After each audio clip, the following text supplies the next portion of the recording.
My name's Darren Elwell. I'm a teacher and illustrator, originally from Manchester, but been living and been brought up in Blackpool ever since. Still teaching now after 20 years, but still being creative as much as possible. Lots of the advertising work and kind of corporate work that I did pre-lockdown was fortunately really eclectic kind of projects. So there was advertising, there was cosmetics packaging, so beauty packaging. I did some promotional work for a musical down south. I did a mini comic for The Big Issue. I've done all sorts of strange and wonderful things. But then during lockdown, lots of that work dried up. There was just no illustration work knocking about anywhere, and all of that work that would normally be done digitally just wasn't happening.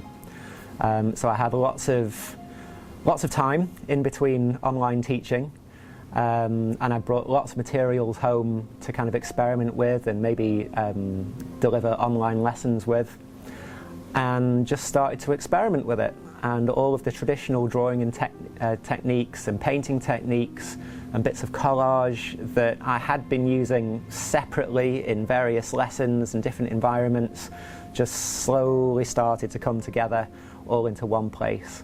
And by the time we came out of lockdown, I kind of had a bit of an approach that incorporated bits of printmaking and spray painting and drawing and ink and piled on in layers and layers and layers. So even when some of that other work came back, this was what I was much more interested in. Compared to private work that I'll do for clients, where you have to research ideas and sketch thumbnails and send those off and then get reviews and make changes and all that sort of stuff, doing your own work is completely free, and I can spend as much or as little time on that work as I want to. So sometimes there is kind of a bit of an approach, but not always. So sometimes I'll have an image in my mind of how I want it to look at the end, but quite a lot of the time I'll do one part of it and then leave it for a few weeks and then see what comes to mind, and then I'll just start adding little bits here and there until it slowly starts to come together. In probably the last 6 or 8 months, the ideas have become a bit more planned and considered in advance rather than the spontaneous approach that I was doing during lockdown. But there's still lots of room for experimentation and mistakes sometimes that are very frustrating, but when it's your own work, you have the time and you have the freedom to leave it, spend lots of time on it, come back to it, and if you mess it up, it doesn't matter. No one else is going to see it. Well, the size of all the work that's around here, it could be anywhere between about 10 and 20 hours, depending on how much is going into it. For digital work, it can really vary as well, but generally it's a little bit quicker because you can make changes much easier.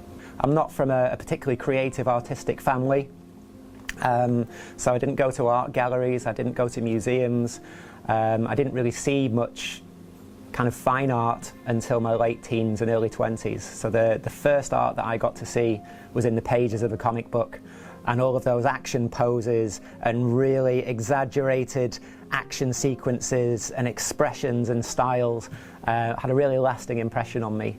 So I'm still kind of using those same kind of approaches now, but as a young teenager, looking at the work of artists like Jim Lee and Todd McFarlane, that were the gods of the time, the comics boom of the 90s, that really spoke to me. And then a little bit later on, there were mixed media artists like Dave McKean, and even people like Jamie Hewlett that have really kind of modified their approach and improved and changed and developed as time has gone on. And now that's the kind of art that I like. I don't like to just stick with one thing. I like artists that try different things out. So David Hockney is still the king for me because he's done everything.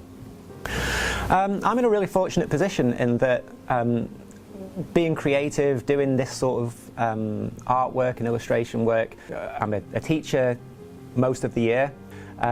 The biggest thing for me is getting the work seen by as many people as possible, and I've been lucky enough in the last year or so to have lots of people start to see it.